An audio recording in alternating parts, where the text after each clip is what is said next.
శ్రీ ఆదిశంకరాచార్య విరచిత సౌందర్యలహరి 85వ శ్లోకం మరియు తాత్పర్యం. నమో వాకం భ్రూమో నయనరమణీయాయ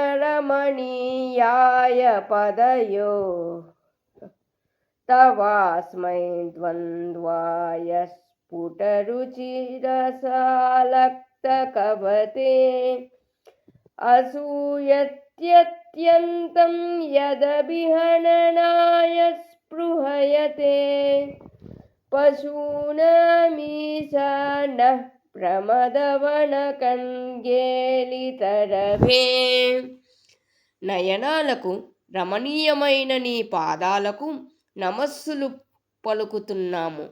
తేట వెలుగుల లత్తుక రసాన్ని అలంకరించుకున్న నీ పాదాలు మీ తోటలోని అశోక వృక్షాల దోహన సమయంలో ఆ వృక్షాన్ని తాకడం చేత ఆ పాదస్పర్శ తనకు కలుగనందుకు ఆ అశోక తరువులపై శివుడు అసూయపడుతున్నాడు.